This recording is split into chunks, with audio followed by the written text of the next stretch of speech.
I recently found this program called Change or Die, ironically enough, and it's presented by DDP. Now, if any of you have been wrestling fans at any point, then you know DDP. Yes, that DDP, Diamond Dallas Page. And he markets DDP yoga as this ain't your grandmama's yoga, this ain't your mama's yoga, something like that. And he's right. It is high intensity. But on this docu-series that he has, Change or Die, he takes 5 or 6 people and he shows them, or really, they show us, what does it truly mean to change? Because if you don't, you're going to die.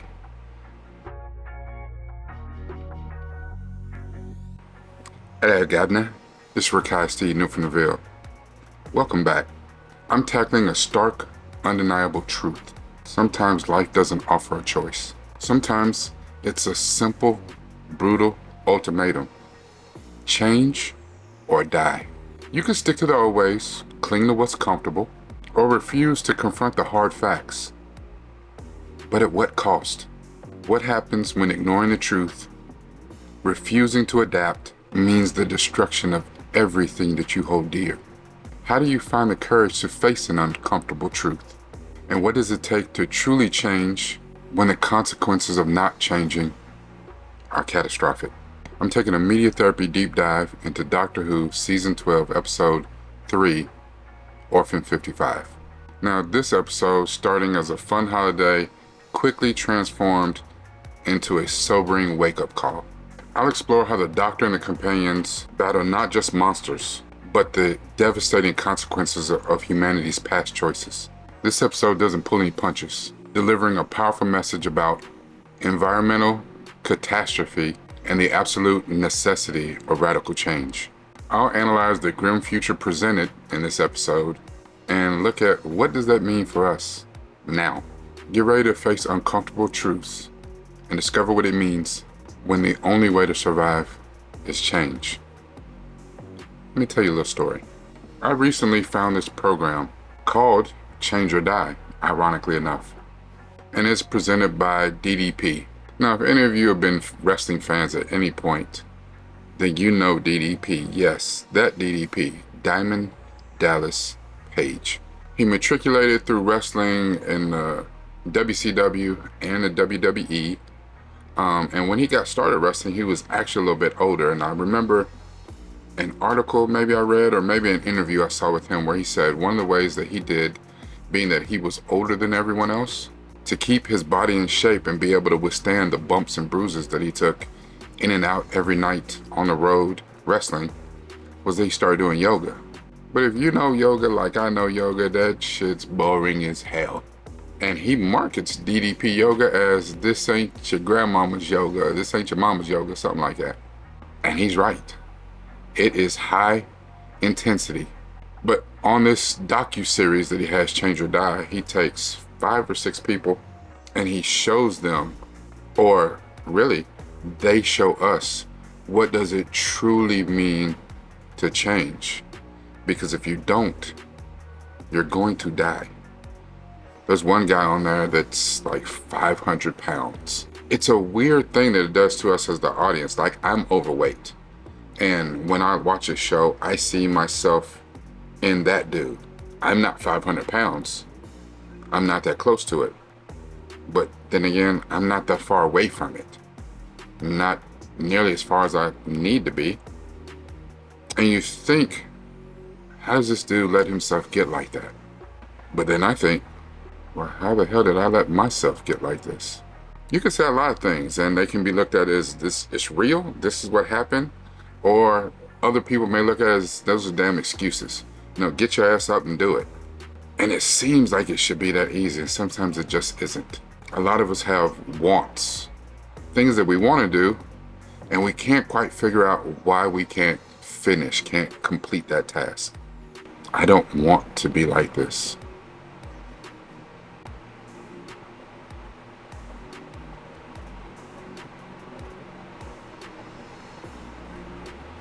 You can talk about depression, anxiety, deep-seated hatred for yourself, for your parents, for your loved ones. You can say a lot of things on why you can't or why you won't do something. I think the problem is when you allow those things that you say to suffice. You have talked yourself into inaction. And that's a dangerous place to be. I've been there, frequented it. It's an awful place. It's like a strip club with no strippers. It's just bad. Another thing that changes, even though this show and what I'm talking about is losing weight, that doesn't have to be the change. One of the things that comes out in this episode is the change that we do to the climate and to the state of the world. That change can be a relationship that you're in or that you should not be in. It can be your job or the need to get your ass up off the couch and get a job. It could be to go back to school. It could be try harder at work. It could be a lot of things because that's what change is. It's one of the only things in this entire universe that is inevitable. Change or die. Let's get into it.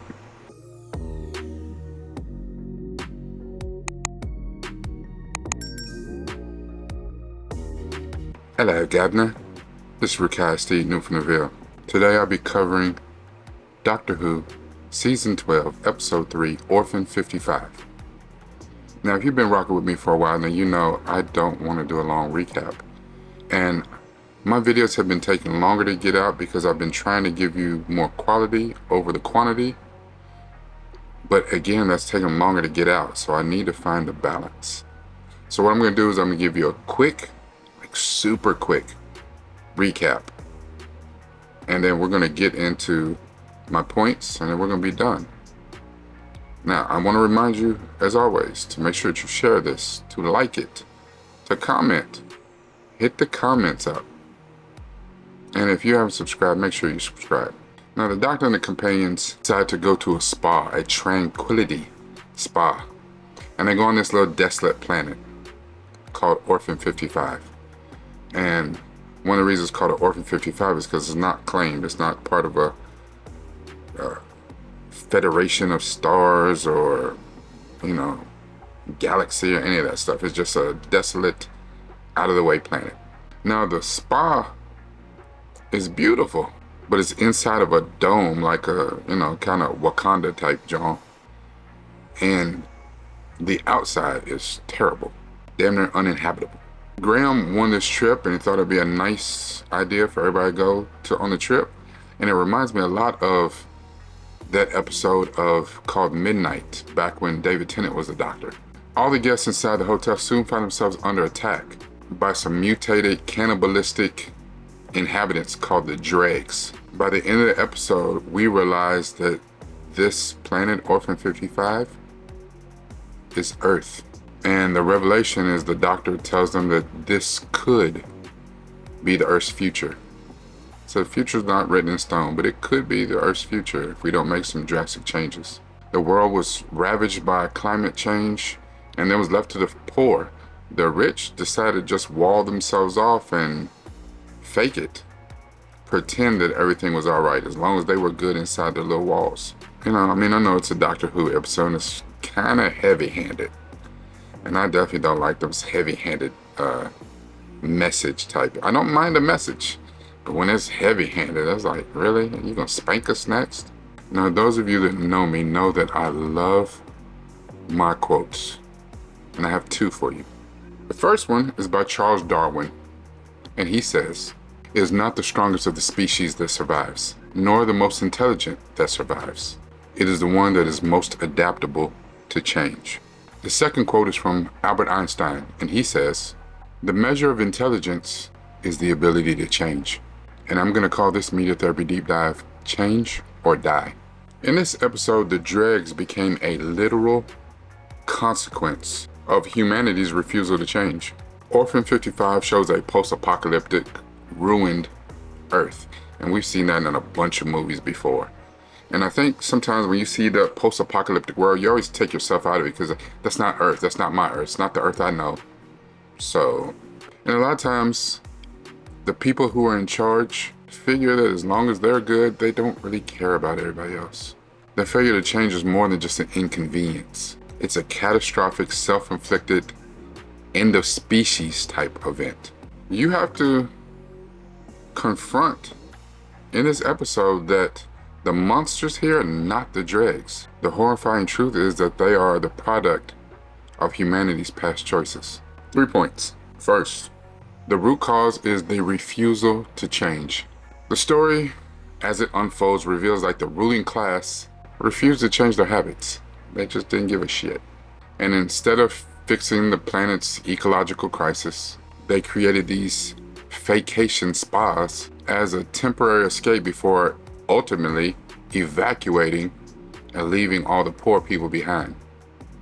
And we've seen enough movies, your 2012s and, The Day After Tomorrow, and enough things to know that if the shit does hit the fan, the billionaires and the multi-millionaires are going to be the first ones to be out.